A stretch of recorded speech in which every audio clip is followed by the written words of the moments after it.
Let me say a couple of things about Professor Magden.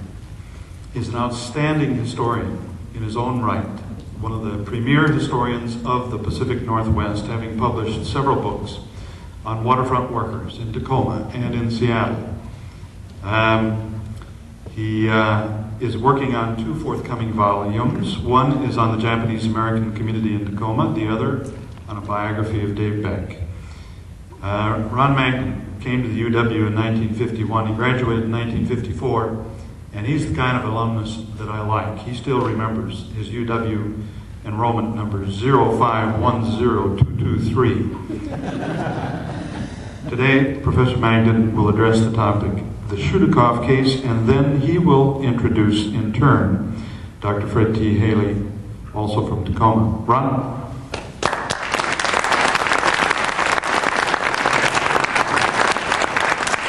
After World War II ended, disloyalty became a central concern of the American people. Tacoma newspapers often headlined the exploits of the FBI in its effort to uncover Russian spies. None were discovered in Tacoma, but the 1947 Washington state legislature decided to investigate subversive activities in the state. Chairman Albert F. Canwell called as his first witness Agnes Bridges, the ex-wife of Harry Bridges. While Mrs. Bridges' testimony about Harry Bridges' supposed relationship with the Communist Party made huge headlines, nothing in Agnes Bridges' testimony pertained to communism in Washington state. In its first hearing, the Canwell Committee listened to a parade of witnesses who charged the leadership of the Washington State Pension Union and several craft unions as subversive. The accused were not given the right to counsel, or the right to cross-examine witnesses, or the right to present witnesses in their own behalf.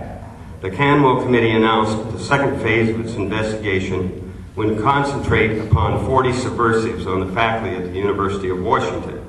That press release caused the formation of the Washington State Committee for Academic Freedom. There were two chapters of SCAF, one in Seattle, the other in Tacoma.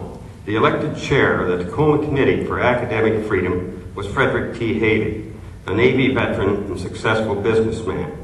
Haley told the press SCAF had been formed to stiffen the resolve of the University of Washington Board of Regents, who might be frightened into firing able professors on suspicion of unproved subversive activity.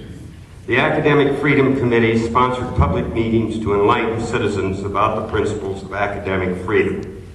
Edward R. Murrow, the top-flight CBS newscaster, supported SCAF's efforts to keep the classrooms free from fear. At the other extreme, Tacoma newspapers described Haley's committee, this is a quote, as a group of radicals foolishly trying to defend the lunatic fringe of academia.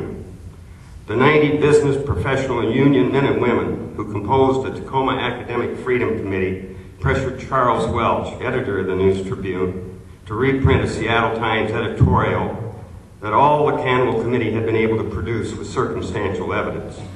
The Canwell Committee investigation of the faculty of the University of Washington was a raucous, media-bedazzled hearing that lasted 5 days.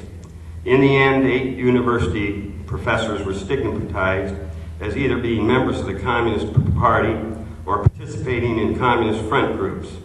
Eventually, the University of Board of Regents took the tenure away from 3 professors, Ralph Gundlach, Harold Eby, and Herbert Phillips. One of those who lost his job, Dr. Herbert Phillips, went to work on the waterfront, where he became a member of Local 19, ILWU, a quiet member. In Tacoma, the News Tribune judged the Canwell Committee's work as an extraordinary success. The Tribune publicly warned the citizenry to take note of the names of those who had thrown obstacles in the path of the Canwell Committee. The effect of the Canwell Committee on hearings on Washington State teachers from kindergarten through graduate school was devastating. I can personally attest to that. Intimidated instructors worried about what they said and whom they taught. No one knew who the FBI informers were. The Washington State American Legion kept up the pressure, demanding students be required to take courses for 2 years in true Americanism. And the state legislature mandated all teachers from kindergarten through graduate school sign the following loyalty oath. I swear that I am not a member of the Communist Party or any other party or group advocating the overthrow of our government by force, and that I will by precept and example promote respect for the flag and institutions of the United States of America and the state of Washington. The two men sitting here on this side, June 16, 1956, these are the two men who began the policy of hiring black teachers in the Tacoma Public School District. Jack Tanner, representing the black community, and Fred T. Haley was president of the Tacoma School Board. That's another story that I can tell you about how they went after him in the next election. I think you can probably guess. But they also were deeply involved in the open housing on the statewide level.